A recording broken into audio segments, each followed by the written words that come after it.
With 66 hung municipalities around the country, political parties are entering a rather intense phase of negotiating coalition governments. However, during the electioneering, parties promised voters they would not join coalitions with certain parties, citing policy misalignment. However, just yesterday, ANC Treasurer General Paul Mashatile confirmed that it was looking to start coalition talks with the EFF. But what other issues and factors could impact party coalition negotiations?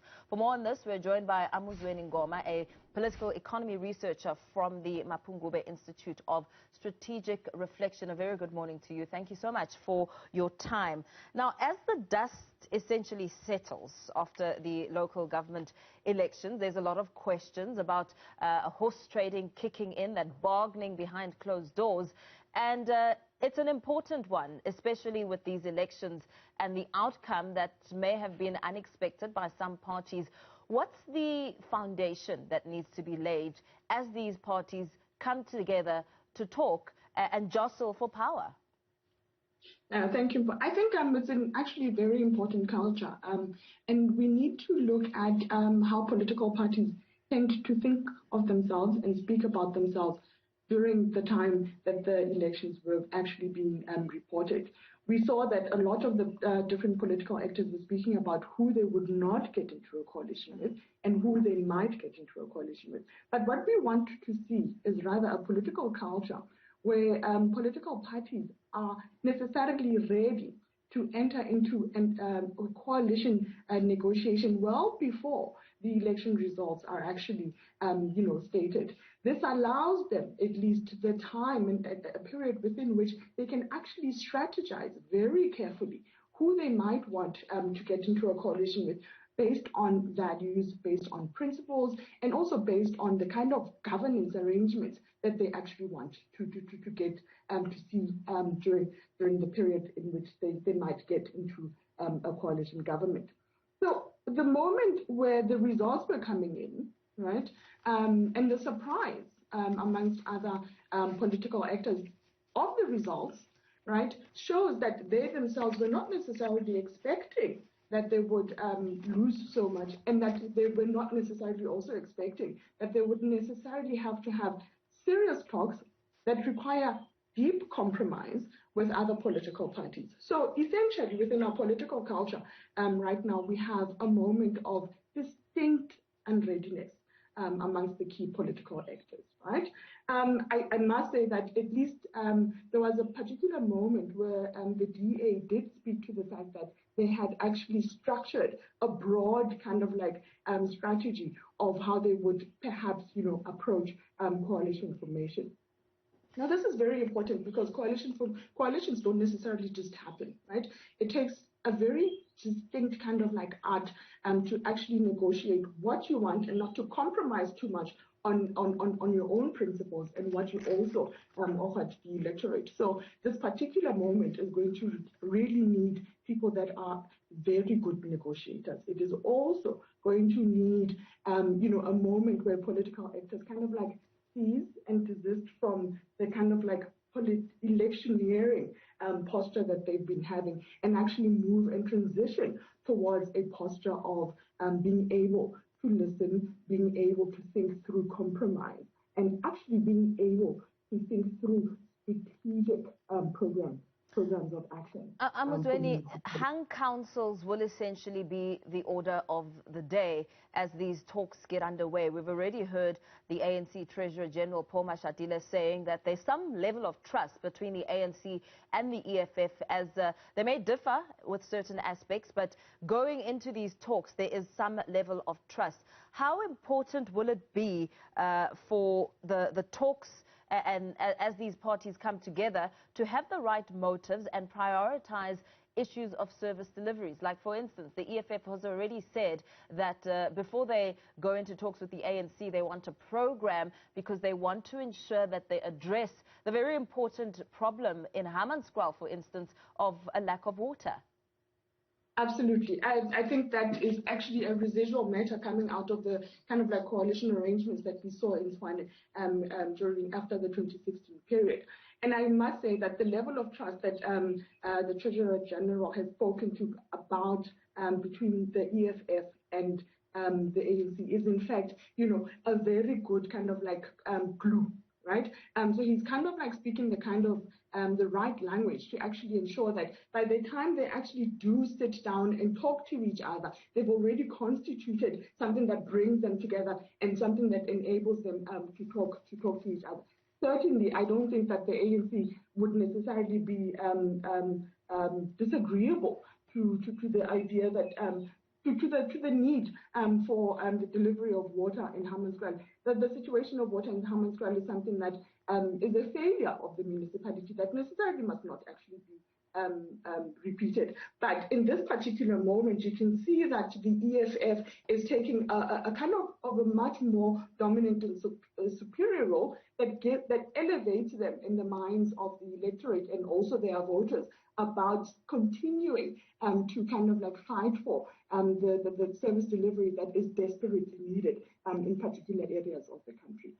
How will the policies of single-party governance then need to be handled for parties like kingmakers who have emerged very victorious in these elections, like the Patriotic Alliance, who have essentially said that they are not willing to compromise their policies as a party? I mean, that sort of statement could essentially prove to be problematic, especially when it comes to the prevention thereof of unstable councils. Yes, no, I think it's an important moment, and the particular postures that political party leaders actually take when they look at their numbers and how far they have actually won. If we take the Patriotic Alliance as a kingmaker, right, and a kingmaker, not necessarily with a lot of votes, but the one that can actually ensure that a minimal winning coalition is actually instituted. The basis on which a coalition is negotiated is not a disagreement on major policy statements. So Patriotic Alliance as a kingmaker in this particular instance, right, is kind of like punching above its weight, right, and necessarily asking for more than it is necessarily bringing to the table, particularly in relation to policy. Coalitions function on, a compromised policy basis. Coalitions function better when the political parties that are within a coalition actually agree on a number of policy principles, values, and action that they're going to take together. I must definitely say that in this particular moment of our political history and the desperate need for effective governance within municipalities, we actually need political parties that are closer, that are able to agree with each other on policy areas and program of actions than similar political parties that come in and kind of want to like enforce a similar kind of like policy statement or policy area. We've really focused, of course, a lot on the issues on the ground, the voices of the people. Certainly, that's what we did a lot here on Newzroom Afrika, where we went out and listened to the problems and saw the outcome of the problems and the impact on people's lives. So when it comes to these coalition agreements, is it more about ideology or getting to the bottom of service delivery matters? What will be some of the singling factors in these talks? I mean, surely it has to be some level of compromise, a give-and-take situation. It can't just be the voice of one which continues very strongly throughout the agreement. Absolutely. This is why I'm saying that in the first instance, right, it would have been important for political parties to have taken a kind of like pre-election alliance strategizing, right, because the election results, even from 2016, had indicated that the electorate is not going to be complicit with political parties that don't do their work and run dysfunctional municipalities, right? But at this particular moment, it is absolutely necessary for political parties that are going to get into a coalition to structure detailed, right, very detailed, kind of like a coalition agreements. Typically, what we have seen all over the world is that when political parties form and write their coalition agreements, they tend to be very fuzzy around the specifics, right? So they would perhaps maybe state the kind of like overall values and principles that the coalition is based on. And we would have seen this in the co-governance